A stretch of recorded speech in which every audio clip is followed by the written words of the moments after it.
आज हम आप लोगों को चैप्टर 1 मैथ रियल नंबर से विविध प्रश्नावली मैं आप लोगों को समझाने जा रहा हूँ। समझिए ध्यान से। क्वेश्चन हमारा पहला है, 3 मापनदंड जो 64 सेंटीमीटर, 80 सेंटीमीटर एवं 96 सेंटीमीटर लंबाई के हैं, कपड़े की न्यूनतम लंबाई ज्ञात करें जिससे इन दंडों में से किसी का प्रयोग कर ठीक ठीक पूर्णांक संख्याओं में मापा जा सके।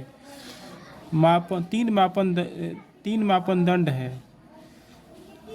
जो इतना इतना और इतना लंबाई के हैं। मापनदंड मतलब जिससे हम लोग अपना हाइट मापते हैं। एक फीता होता है जिस पर सेंटीमीटर, मीटर, फुट से अंकित होता है नंबर्स, उसी से हम लोग अपना हाइट मापते हैं। उसी प्रकार का एक डंडा है, डंडा, उसी पर सेंटीमीटर, फुट, मीटर लिखा हुआ है। यही मापनदंड का मतलब होता है। 3 मापनदंड 64 सेंटीमीटर, 80 सेंटीमीटर एवं 96 सेंटीमीटर लंबाई के हैं। कपड़े की न्यूनतम लंबाई ज्ञात करना है जिससे इन दंडों में से किसी का प्रयोग कर ठीक ठीक पूर्णांकों में संख्याओं में मापा जा सके। तो जब भी क्वेश्चन को ज़्यादा समझने का ज़रूरत नहीं है, इस प्रश्नावली में से ऐसे शाब्दिक प्रश्न अगर पूछे जाएं तो यह इसी चीज़ पर गौर करना है कि न्यूनतम पूछ रहा है कि अधिकतम। तो इसमें न्यूनतम दे रहा है चाहे कम से कम, तो न्यूनतम जब भी देगा तो समझिएगा कि हमको लॉसा निकालना है। क्या निकालना है? एलसीएम। तो 64 सेंटीमीटर, 80 सेंटीमीटर एवं 96 सेंटीमीटर के एलसीएम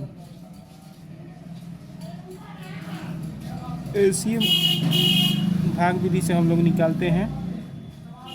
64, 80, 96,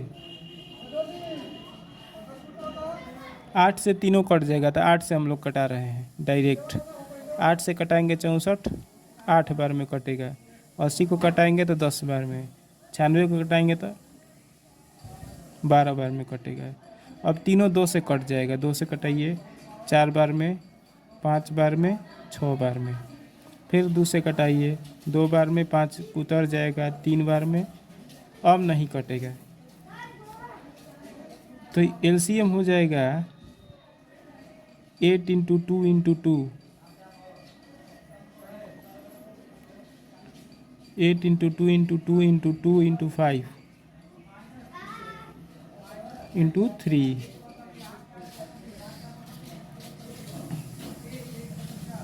8 दूनी 16, 8 दूनी 16 और 16 तिया 48। ऐसे लिख दीजिए 16 इंटू 2 इंटू 2 इंटू 3, 5 इंटू 3, 16 दूनी 16 तिया 48। इसमें 3 से गुणा कर लीजिए पहले, 48, 2 दूनी के 4, 4 5 20। इसमें 2 से गुणा करिए, 8 दूनी 16, 1 बचा, 4 दूनी 8, 1 9। मतलब कि कपड़े की न्यूनतम लंबाई कम से कम इतना होना चाहिए, 960, जिसे इन दंडों में से किसी का प्रयोग कर ठीक ठीक पूर्णांक संख्याओं में मापा जा सके। कपड़े की न्यूनतम लंबाई कितना होना चाहिए?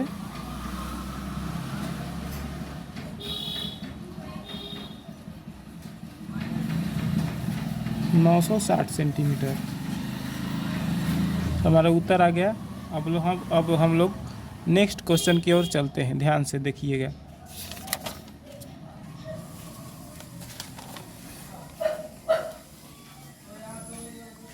क्वेश्चन कह रहा है 3 पात्रों में, जिसमें 3 पात्र मतलब बर्तन होता है। 3 बर्तन में, 3 बर्तन जैसे लोटा हो सकता है, चाहे नापने वाला कोई हो सकता है लीटर में। 3 बर्तन में, एक में 27 लीटर, दूसरा बर्तन में 36 लीटर और तीसरा बर्तन में 72 लीटर दूध है। 3 गो बर्तन है जिसमें एक में 27 लीटर, दूसरा में 36 लीटर और तीसरा में 72 लीटर दूध है। कौन सबसे बड़ी माप तीनों बर्तनों के दूध को ठीक ठीक माप सकती है? वैसा माप हमको बताना है जो तीनों बर्तनों में सबसे बड़ी माप ठीक ठीक माप सकती है। तो सबसे बड़ी कह रहा है, सबसे बड़ी कहेगा तो मौसा समझिए निकालना है। महत्तम कहेगा या सबसे बड़ी कहेगा तो मौसा।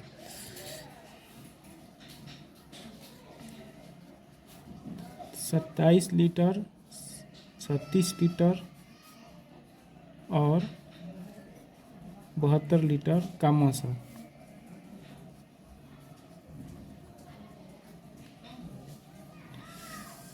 हम लोग मौसा निकाल देते हैं,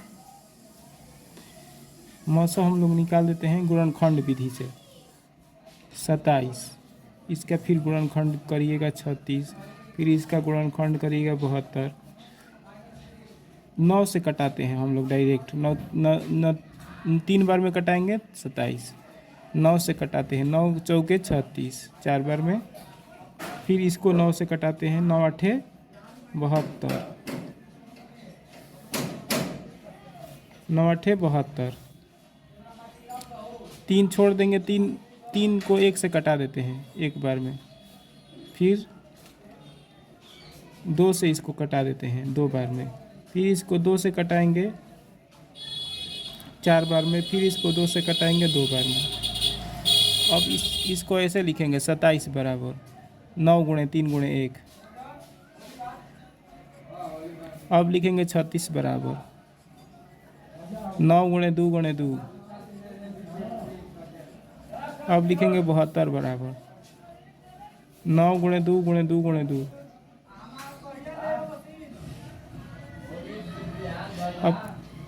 अब समझिएगा कौन सी संख्या तीनों में मैचिंग कर रहा है, तीनों में कॉमन हो रहा है। तो कहिएगा 9 9 9 9 9 तीनों में कॉमन हो रहा है, अतः हमारा उत्तर हो जाएगा 9।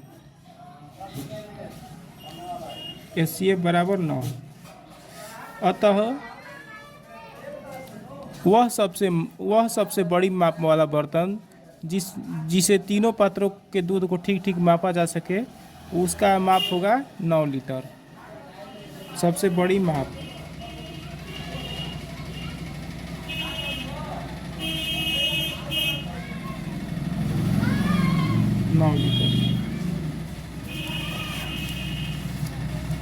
मैंने अपने पिछले के वीडियो में यूक्लिड विभाजन एल्गोरिदम का यूज करके आपको संख्याओं का मौसा निकालना सिखाया था।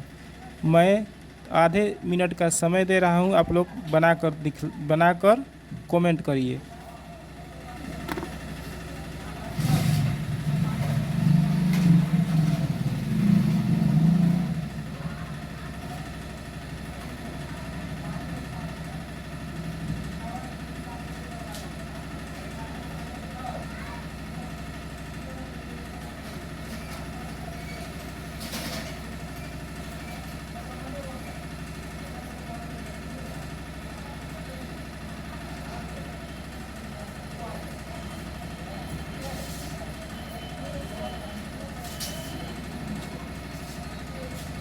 चलिए मैं फिर से आप लोगों को समझा रहा हूँ, ध्यानपूर्वक समझिए।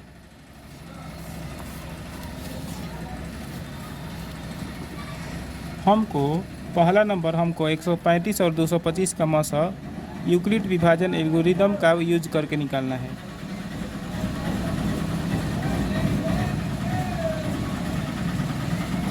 हमको क्या निकालना है? पहला नंबर में 135 एवं 225 का HCF हमको निकालना है। अब आप बताइए कि इसमें और इसमें कौन सी बड़ी है। तो 225 बड़ी है, तो ऐसे लिखिए 225 ग्रेटर देन 135। ये संख्या बड़ी है तो इधर इसको लिखते हैं, बड़ा का चिन्ह इधर। अब इसको चरणबद्ध तरीका से हल करेंगे। चरण 1,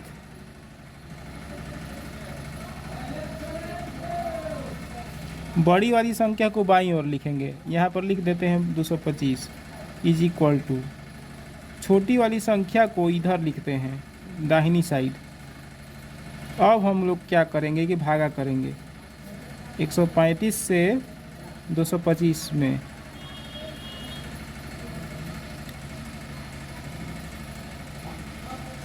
एक 135 को 2 बार में ले जाएंगे तो 270 आएगा, तो ज़्यादा हो जाएगा, एक ही बार में ले जाएंगे।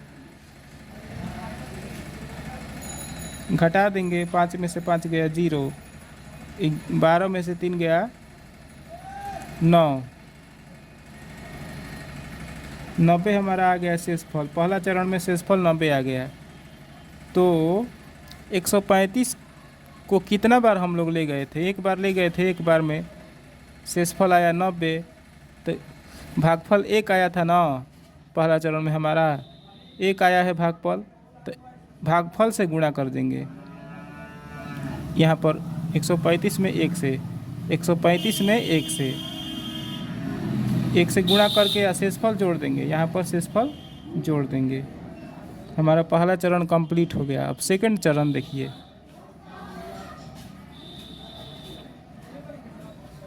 चरण 2 में हम लोग क्या करते हैं कि इस संख्या को हम लोग इस यहाँ की जो संख्या है यहाँ पर लिख देते हैं बाईं ओर, 225 के स्थान पर 135 इज इक्वल टू शेषफल जो होता है वह यहाँ आ जाता है दाहिनी ओर। अब दूसरा चरण में फिर से भाग करेंगे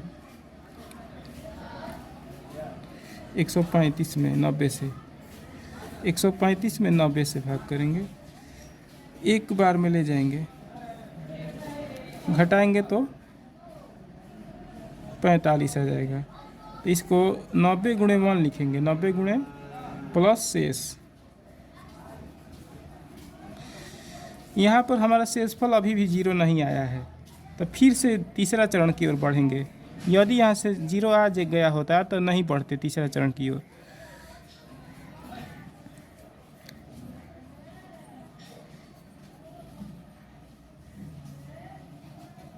चरण तीन में हम लोग क्या करेंगे कि यहाँ की संख्या जो है, यानी कि हमारा जो है दूसरे चरण का भागफल, दूसरे चरण का भाजक यहाँ पर लिखा जाएगा। मतलब 90 जो है यहाँ पर बाईं ओर लिखा जाएगा, और शेषफल 45 जो आया था वो दाईं ओर लिखाएगा। और अब फिर हम लोग भाग करके देखेंगे 90 में 45 से, 45 दूनी 90 कट जाएगा, पूरा पूरा शेषफल आ गया 0। यानी कि हम लोग 45 × 2 लिखेंगे, प्लस शेषफल आ गया 0, तो 0 ऐड कर देंगे। तो चूंकि यहाँ शेषफल 0 आ गया तो हम आगे की ओर अब नहीं बढ़ेंगे, यहीं पर स्टॉप हो जाएंगे, रुक जाएंगे, अगला चरण की ओर नहीं बढ़ेंगे। अब हमारा HCF निकल गया। किसका HCF? 135 225।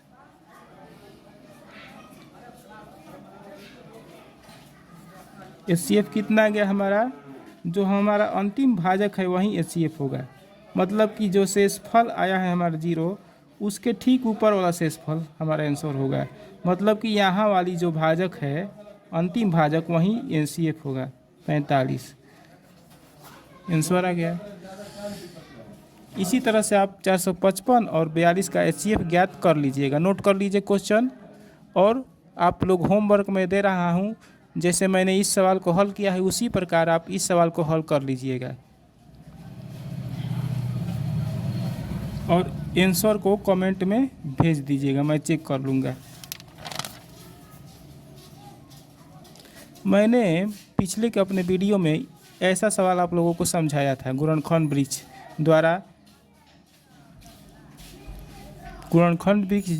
द्वारा मैंने x y का मान आप लोगों को निकाल कर दिखाया था। उसी प्रकार से आप लोग पुनः हल करिए। मैं 20 सेकंड का समय आप लोगों को दे रहा हूँ।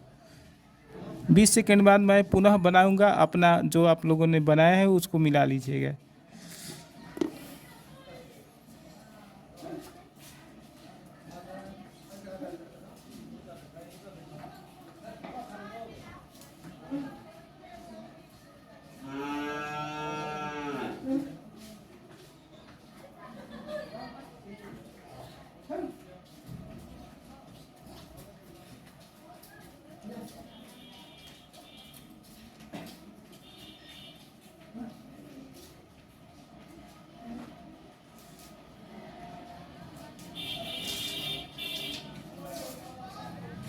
चलिए ध्यान से देखिए, मैं बना रहा हूँ। अब हम यहाँ कह रहा है क्वेश्चन, निम्न गुणनखंड वृक्ष में, आप लोग देख रहे हैं गुणनखंड वृक्ष, फैक्टर ट्री इसको कहते हैं।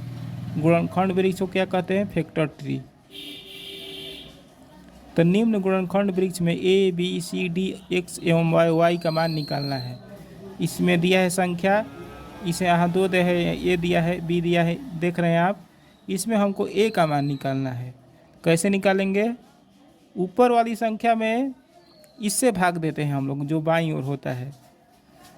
तो हम लोग भाग देंगे 36, 76, 0 में 2 से। कितना बार में जाएगा?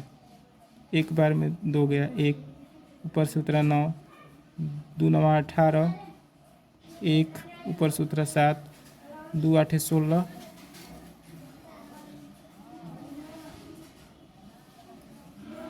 1 ऊपर से उतरा 6, 2 8 16, कट गया, ऊपर से उतरा 0, 0 यहाँ पर आ जाएगा। तो ए का मान हमारा निकल गया इतना, 19 8 8 0, 19 8 8 0। अब देखिए, अब बी में हम लोग चेक करेंगे कि बी में कौन सी संख्या, माने इस संख्या में ए में कौन सी संख्या से भाग करें कि 91 90 आ जाए। तो जाहिर है कि 2 से भाग करिएगा तो 91 90 आ जाएगा। 2 से भाग करके चेक कर लीजिए, इतना आ जाएगा आप लोगों का। तो बी का मान हो जाएगा 2। हमारा ए का मान आ गया 19 8 8 0। अब बी का मान आ गया 2। अब इसमें 2 से भाग के इतना गया। अब इसमें 3 से भाग करेंगे तो सी निकल जाएगा। तो 3 से भाग कर लीजिए, 3 से इसमें भाग करिए तो 3 एकम 3, 3 के 9, 3 छक 18, 3 5 15।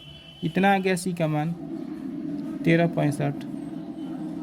अब डी का मान किस संख्या से भाग करिएगा तो डी निकल जाएगा।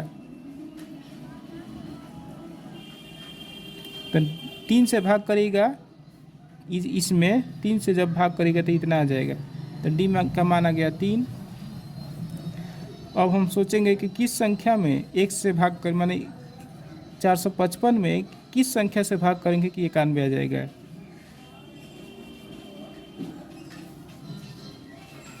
तो 5 से भाग करिए, 5 9 45, हाँ 5 से भाग करिएगा तो 91 आ जाएगा। एक्स का मान आ गया 5। अब 91 में 7 से भाग करिएगा तो 13 आ जाएगा। तो वाई का मान आ गया 13, निकल गया।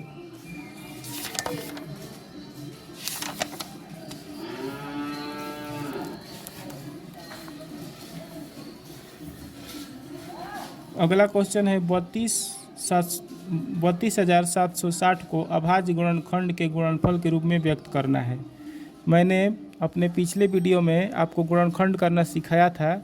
आप लोगों को मैं 20 सेकंड का पुनः समय दे रहा हूं, आप लोग हल करें, और नहीं तो मैं 20 सेकंड के बाद हल करूंगा, आप लोग मिला लीजिएगा।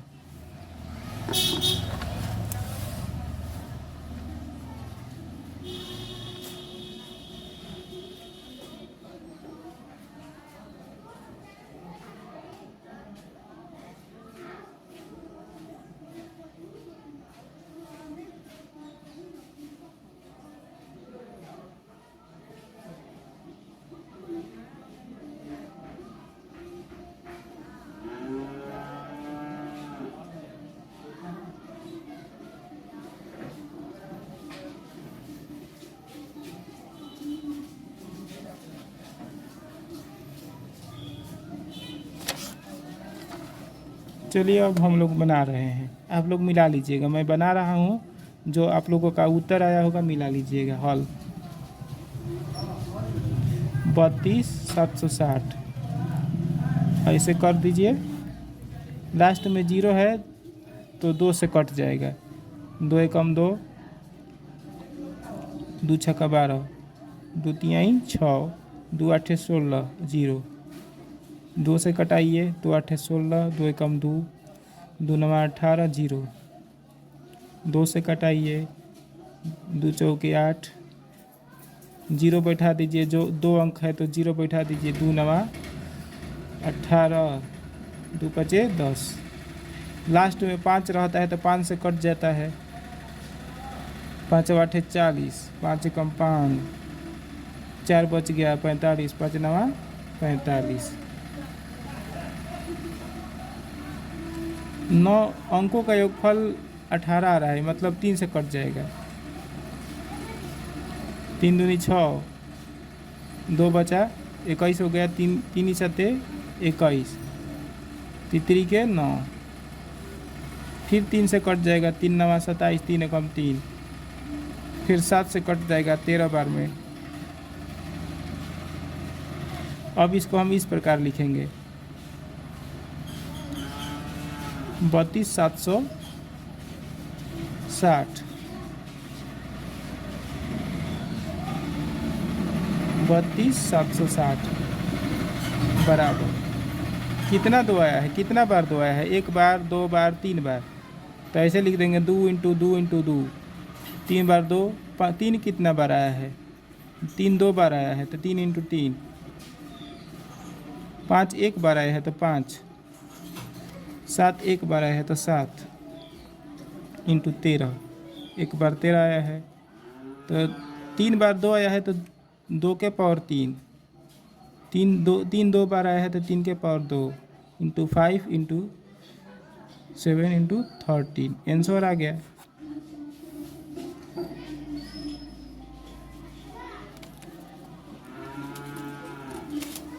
अब हम लोग अगला क्वेश्चन की ओर ध्यान देते हैं।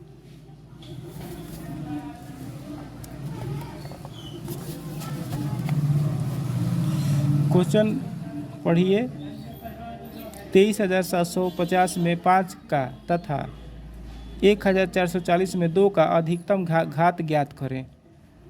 तो हल करते हैं।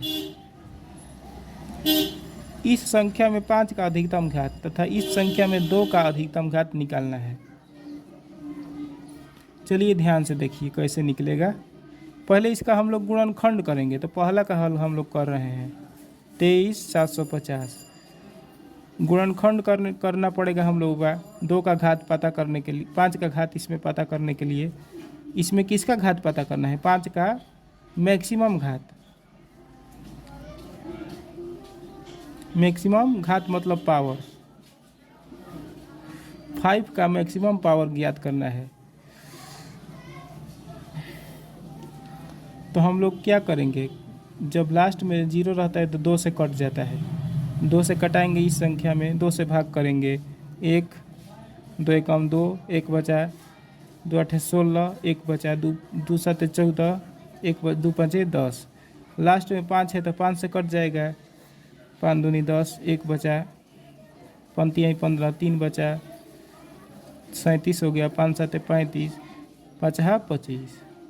फिर 5 आ रहा है तो फिर 5 से कटाएंगे, 5 के 20, 3, 5 7 35, 2 5 25। फिर 5 आ रहा है, फिर 5 से, 5 9 45, 5 25। फिर 5 से,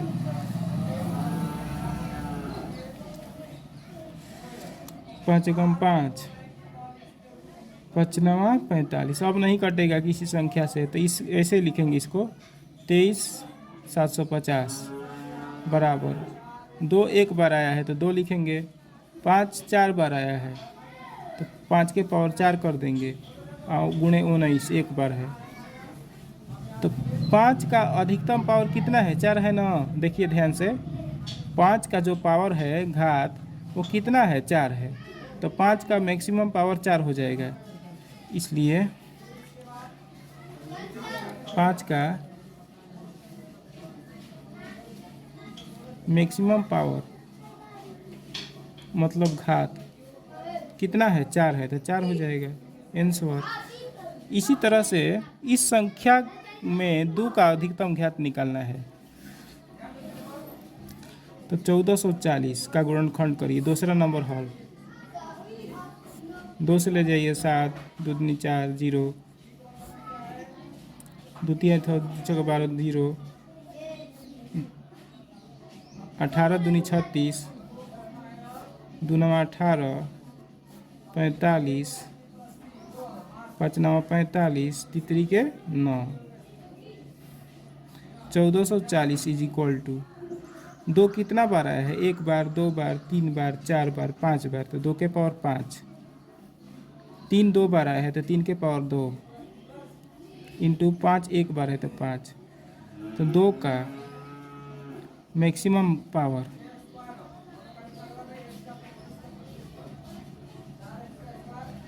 2 का अधिकतम घात कितना है? 2 का घात 5 है ना, तो 2 का घात 5 हो जाएगा। 2 का मैक्सिमम पावर 5, अधिकतम घात 5। इसका गुणनखंड हम लोग किए तो इतना आ गया गुणनखंड, तो 2 का मैक्सिमम पावर 5 है, 5 है तो 5 आंसर।